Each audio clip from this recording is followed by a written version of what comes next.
Hand wash liquid ఉంటుంది కదా, ఆ లిక్విడ్ ని వాడిన. ఇది నేను యూజ్ చేసిన సంతూర్ లిక్విడ్ హ్యాండ్ వాష్ ని ఇందులో మిక్స్ చేసుకొని ఇందులో కొన్ని వాటర్ పోసుకొని ఈ గన్తోని ఇలా స్ప్రే చేసేస్తాను. కనిపిస్తుందా? ఇలా స్ప్రే చేసేసి మొత్తం బ్రష్ తో నీట్ గా క్లీన్ చేసేస్తే నీట్ గా అయిపోతుంది. Hi friends, welcome back to my channel. ఈ రోజు వచ్చేసి నా ఇన్నోవా నేనే ఇంటీరియర్ మొత్తం క్లీన్ చేస్తున్నాను. సో బుకింగ్స్ అన్ని వచ్చిన తర్వాత చాలా దారుణంగా అంటే గలీజ్ అయిపోయింది బండి. ఇప్పుడు ఏంటంటే మొత్తం టోటల్ గా అంతా సీట్స్ కానీ మొత్తం ఇంటీరియర్ మొత్తం టోటల్ గా ఇక్కడ వచ్చిన రూఫ్, డోర్స్, మ్యాట్లు ఇవన్నీ క్లీన్ చేసేయాలి. ఇప్పుడు ఏంటంటే చాలా మంది ఇంటీరియర్ క్లీన్ చేయించడానికి అక్కడిక్కడికి వెళ్ళేసి సర్వీస్ సెంటర్ లో అక్కడక్కడ చాలా డబ్బులు వేస్ట్ చేస్తారు. ఒక గంట మనది కాదనుకోని దీనిపైన టైం స్పెండ్ చేస్తే చాలా నీట్ గా క్లీన్ అయిపోతుంది. చూపిస్తాను ఏమేం చేయాలనేది. నేను యాక్చువల్గా అయితే సంతూర్ లిక్విడ్ వాడిన, సంతూర్ హ్యాండ్ వాష్ లిక్విడ్ ఉంటుంది కదా, ఆ లిక్విడ్ ని వాడిన. ఇది నేను యూజ్ చేసిన సంతూర్ లిక్విడ్ హ్యాండ్ వాష్ ని ఇందులో మిక్స్ చేసుకొని ఇందులో కొన్ని వాటర్ పోసుకొని ఈ గన్తోని ఇలా స్ప్రే చేసేస్తాను. కనిపిస్తుందా? ఇలా స్ప్రే చేసేసి మొత్తం బ్రష్ తో నీట్ గా క్లీన్ చేసేస్తే నీట్ గా అయిపోతుంది. చూడండి ఇక్కడ మరక ఎలా ఉందో అది చూపిస్తాను. ఇక్కడ చూడండి, ఇక్కడ చాలా మరకలు ఉన్నాయి, అంత గలీజ్ గా ఉంది. ఇది మెల్ల నీట్ గా అయితే చూడండి. ఇది మనం క్లాత్ వాష్ చేసే బ్రష్, బట్టల బ్రష్. సో దీంతో ఇలా రబ్ చేసుకోవాలి. చూసారు ఎలా నొద్దొస్తుందా? సో మొత్తం అంతా రాకేసినాం, అయిపోయింది. రాకేసి చూడండి ఎంత నీట్ అవుతుంది.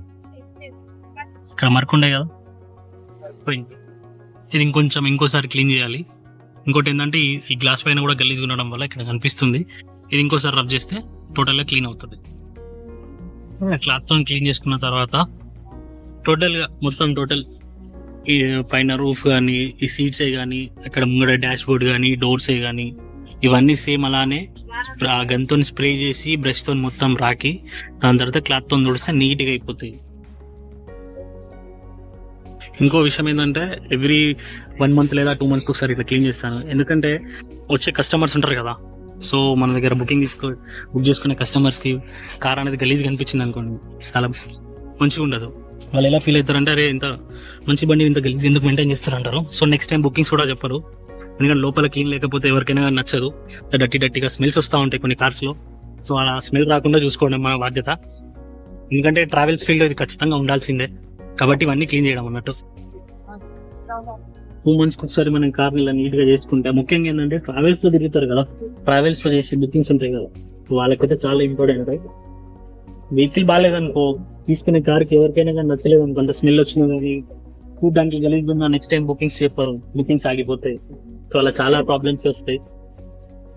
ఇలా చేసుకోవడం వల్ల బెటరే కదా. మనం రెగ్యులర్ గా స్నానం చేస్తాం అరే ఒక్కసారి, ఎందుకంటే ఒక్కొక్కసారి లోకల్ లేదంటే అవుట్ స్టేషన్ వెళ్తా ఉంటాం. అప్పుడు వెళ్ళినప్పుడు చాలా దుమ్ము ఉంటది. లోకల్ అంటే ప్రాబ్లం లేదు కానీ కొన్నిసార్లు కర్ణాటక కానీ మహారాష్ట్ర కానీ వెళ్ళాం అనుకో, అక్కడ ఏంటంటే చాలా ఎర్రమట్టి ఉంటది. ఎర్రమట్టి అంతా కార్ కి లోపలికి వచ్చేస్తుంది. కొన్నిసార్లు విండోస్ దింపి డ్రైవింగ్ చేయాల్సి ఉంటది. అప్పుడు చేసినప్పుడు లోపలికి వచ్చి ఒక దగ్గర పట్టుకొని ఉందనుకో, అలానే చేతులు పెడతాం, కొద్దిగా ఎక్కువ గలీజ్ అయిపోతుంది. ఇవి మరకలు ఇక్కడ క్లీన్ చేసుకున్న తర్వాత ఇది మెయిన్ గా హోల్ చూపిస్తాను చూడండి. ఇక్కడ ఇది ర్యాట్స్ తో వచ్చింది ఈ హోల్. ఇక్కడ ర్యాట్స్ ఏం చేసిన అంటే ముందు జింజన్ల నుంచి లోపలికి వచ్చి అక్కడ నుంచి చూపిస్తాను. అక్కడ పిల్లర్ కనిపిస్తుంది కదా, ఇక్కడ ఈ పిల్లర్, ఆ పిల్లర్ లోపల నుంచి డైరెక్ట్ గా పైకి రూఫ్కి వెళ్ళిపోయి ఇందులో నుంచి డైరెక్ట్ ఇక్కడికి హోల్ చేసి ఇక్కడ నుంచి బయటకు వచ్చినాయి. వచ్చి లోపల చాలా గలీజ్ చేసినాయి. ఇది జరిగిందంతా కోవిడ్ లో జరిగింది.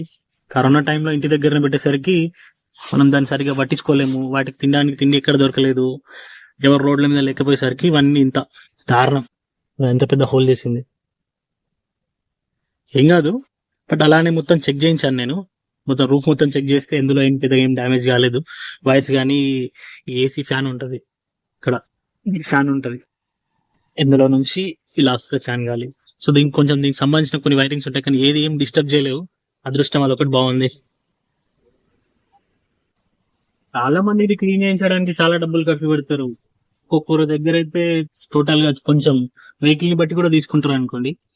కొందరైతే ఏంటంటే 5,000 10,000 డిమాండ్ చేస్తారు. కొన్ని సర్వీస్ సెంటర్లలో సర్వీసింగ్ చేయించాలంటే జర ఇంటీరియర్ కొంచెం క్లీన్ అయ్యి, సీట్లు బాగుంటాయి, సీట్లు ఖరాబ్ అయిపోతాయి, ఎందుకంటే డస్ట్ పడి గలీజ్గా కనిపిస్తాయి. వాటికి కూడా చాలా దారుణంగా డబ్బులు అడుగుతారు. సో మనమే క్లీన్ చేసుకుంటే చాలా బెటర్. ఒక గంటన్నర టైం పట్టొచ్చు. అంటే నా కార్కి అయితే దీనికి ఆల్మోస్ట్ గా 1.5 hour పట్టచ్చు మేబీ. మొత్తం క్లీన్ చేయాలంటే 1.5 hours పడుతుంది. ఇన్నోవా కాబట్టి, పెద్దది కాబట్టి. చిన్న కార్లకైతే 1 గంటలో అయిపోతుంది. ఎక్సడెంట్ క్యాప్చర్ దాని టోటల్ ఇప్పుడు రూఫ్ అయిపోయింది. టోటల్ రూఫ్ మొత్తం క్లీన్ చేసేసిన. టోటల్ రూఫ్ అంతా క్లీన్ అయిపోయింది. ఇప్పుడు వచ్చేసి డాష్ బోర్డ్. ఇంకొకటి, ఎప్పుడైనా కానీ మనం టోటల్ గా ఇట్లా ఈ టైప్ లో వాటర్ స్ప్రే చేసినా గానీ పచ్చి బట్టతోని లైట్ గా తుడుచుకోవాలి, లైట్ గా ఉంటే తుడుచుకోవాలి దీన్ని. ఎందుకంటే దీంట్లో ఆపరేటింగ్స్ ఎప్పుడైతే వస్తాయో అప్పుడు ఇందులో స్టీరింగ్ స్పైరల్ కేబుల్ వస్తుంది. ఆ స్పైరల్ కేబుల్ పోయిందంటే మనకి హార్న్స్ రావు, హెయిర్ బ్యాగ్ పనిచేయదు, ఎయిర్ బ్యాగ్ కూడా పనిచేయదు, అరన్ రాదు, ఇక్కడ ఆపరేటింగ్స్ పనిచేయవు. సో ఈ వాటర్ పోవడం వల్ల లోపల వైర్స్ కి డ్యామేజ్ అయిపోయి ఫంగస్ వస్తుంది కదా, అట్లా వచ్చేసిన తర్వాత స్పైరల్ కేబుల్ అనేది టోటల్ గా డ్యామేజ్ అయిపోతుంది.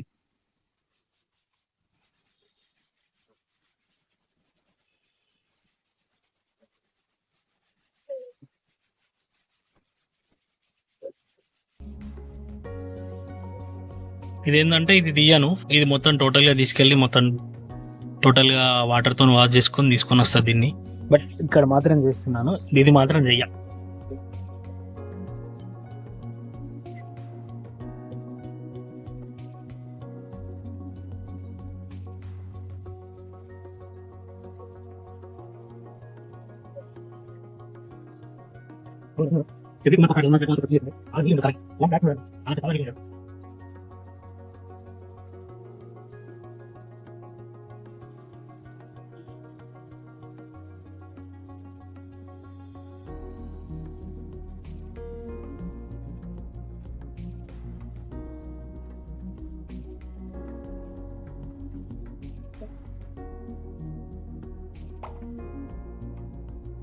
ఫ్రెండ్స్ బాయ్, ఫైనల్లీ మొత్తం టోటల్ ఇంటీరియర్ మొత్తం క్లీన్ చేసేసిన, అయిపోయింది.